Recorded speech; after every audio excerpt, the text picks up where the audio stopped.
Welcome back, Math 20-2.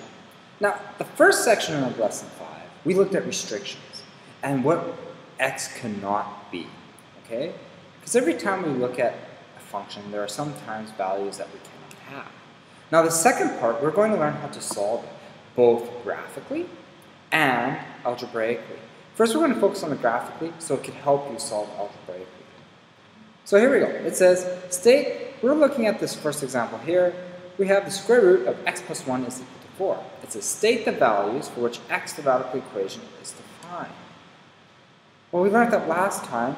We don't even care about anything else but what's inside my radical. So it's my radicand. That's the only thing we care about here is my radicand, which is x plus 1. So we know x plus 1 must be greater than or equal to 0. So then x must be greater than or equal to negative 1, as I subtract 1 from both sides. Alright? So if I look at that, I know my graph is going to look something like this. Okay? Now explain how using the graphing calculator we could do this. So instead of explaining, I'm going to show you. This is how we're going to do it. We're going to go to my y equals. Clear that all off. Now, in my y equals, we're going to punch in my equation. And we have x plus 1. Alright? Now, next part here is, we want to know when the square root of x plus 1 is equal to 4. So in my other y equals, we're going to have 4. Okay? Now, what I'm going to do is, I'm going to trace, or go to my window, make sure my window's right.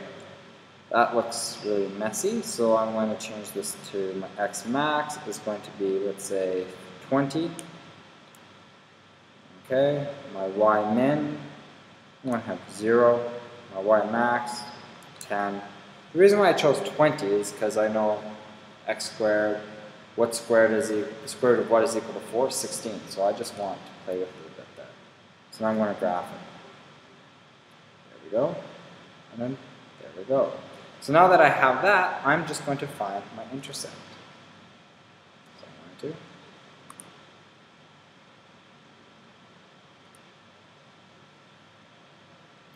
And we want my intercept. And we're going to go here. I'm going to push enter, enter, enter. As soon as I get close, push enter 3 times. I get 15 as my answer. Okay? So use the method solve, use the window. So this is the window they tell us to use. I use a slightly different window. So what is the equation? So what did I get? I end up getting 15. So verify my solution algebraically. So this is how we do it algebraically. It's kind of a nice way of doing it. And it's a little bit easier, I think, at times. So we have the square root of x plus 1 is equal to 4. So first of all, what we must do is, I'm going to have to try and get rid of this square root. How do I do that? I'm going to square both sides. Okay? So now I end up getting x plus 1 is equal to 16. Now I solve for x, I'm going to get x is equal to 16. Minus 1, so because we subtract 1 from both sides, I get x is equal to 15, which is the exact same thing as what I got before in the one above. Oops, through graphing, right there. Okay? Alright, so now here's a little investigation for you guys to try and do. It just shows you 2 ways of solving. I strongly recommend you do this. I found 2 different ways of solving this. So here we go. Extraneous roots. Well, what are extraneous roots? Well, sometimes when we solve, we will have a number that doesn't work. It doesn't fit in the equation. And I'll show you an example here where. This should have shown in the, if you did the examples before, we will find ones that were extraneous roots. So let's solve this here. So it already started off. Now we're going to be left with x plus 2 is equal to x squared. Right? We're solving to figure out what could possibly be my values of x. Okay? So now we're going to make it equal to 0.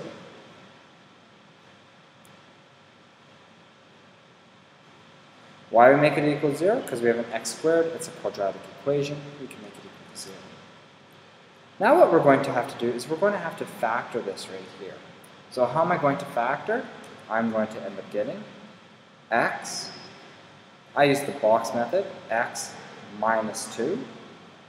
And we have x plus 1. Or we use the box method, which is just We have negative 2 here and negative 1 here. What multiplies together to get negative 2, but adds together to get negative 1? Negative 2 and 1. So we get x minus 2 and x plus 1. So what can be my values of x? This is equal to 0. Well, we could have x minus 2 is equal to 0. Or we can have x plus 1 equal to 0, right? Because if this is equal to 0, 0 multiplied by anything is 0. So it doesn't even matter what this is if this value here is 0. Vice versa, if this value here is 0, it doesn't matter what this value is, because 0 multiplied by anything is 0. So here we could have, my answers could be x is equal to 2, or x is equal to negative 1. Well, do both of those answers work? We must check. So let's check here. Square root of negative 1 plus 2 is equal to negative 1. Is that true? Well, can the square root of 1 be equal to negative 1? Let's try the next one. Square root of, we have 2 plus 2 is equal to 2. Okay? Now, if I take a look at this, does this one work? This is the same thing as square root of 4 is equal to 2. Well, that's 2 is equal to 2. That works. Now, the square root of 1 is equal to what? Square root of 1 is equal to 1. Does 1 equal to negative 1? No. So my extraneous root is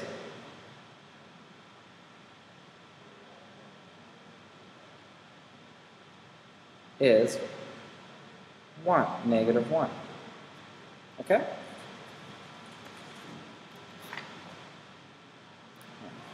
Let's take a look at example 4 here.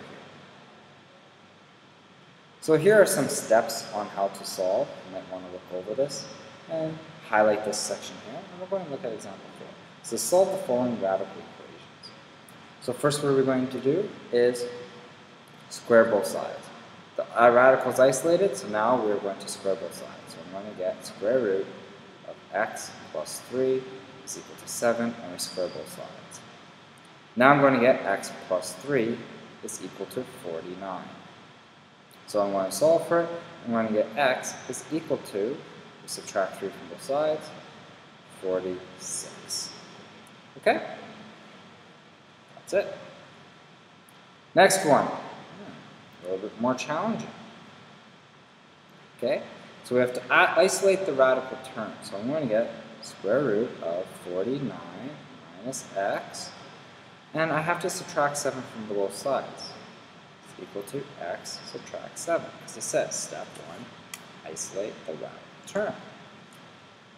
What's that going to give me? Well, we have to do now step 2, square both sides.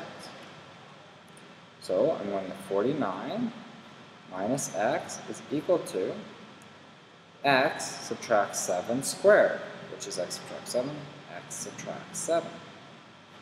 Now what must I do? Now I'm going to have to simplify everything. So if I do this, this is x multiplied by x, which is x squared. X multiplied by negative 7 is negative 7x. Negative 7 multiplied by x is negative 7x. Negative 7 multiplied by negative 7 is plus 49, which gives me x squared minus 14x plus 49. And this is still 49 minus x. Okay? So now we get 49 minus x. But now, I'm going to have to do what? I'm going to have to make it equal to 0 because it's a quadratic equation. So I'm going to add x to both sides. So if I plus x and subtract 49. Yeah. So I'm going to get x squared minus 13x.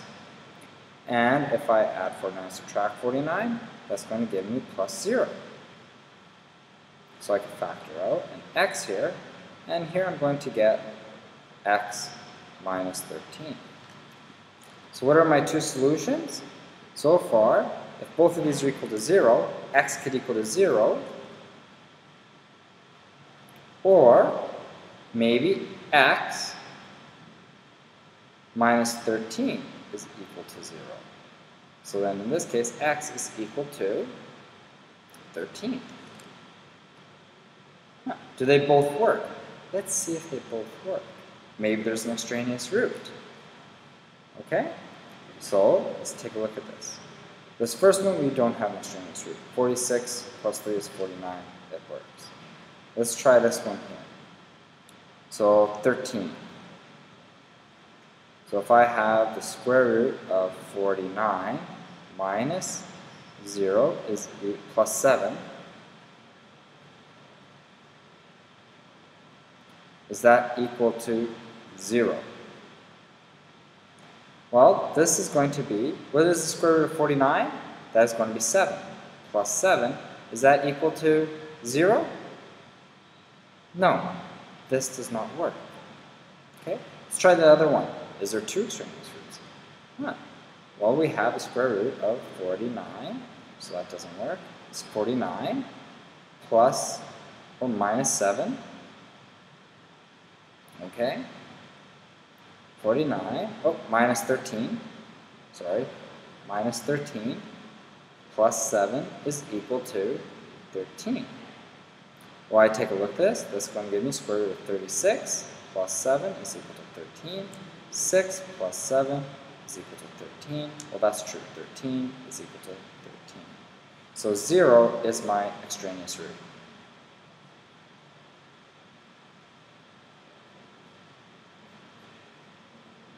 And that's how we do that. Okay? So let's check now example number 5. This one here is a little bit more confusing as we have a cube root. Okay, so first of all, same thing as before. We isolate our root. So I'm going to get cube root of, so it's 3, 2x subtract 7 minus, we have to add 5 to both sides. So plus 5 is equal to 5. Now what do? We cube both sides. So I get 2x minus 7 is equal to 125. Okay, now I add 7 to both sides. 2x is equal to, what's 125 plus 7? 32. And we divide both sides by 2. So I'm going to get x is equal to, divide by 2, I am going to get 66. Okay? So I get 66 if I divide by 2. And we check to see if that works. So what is the cube root of 2 multiplied by 166 subtract 7? So that's going to be 132 subtract 7 minus 5 is equal to 0, which gives me square root of 125. Subtract 5 is equal to 0. Cube root, which is 5, subtract 5 is equal to 0. That works. Okay?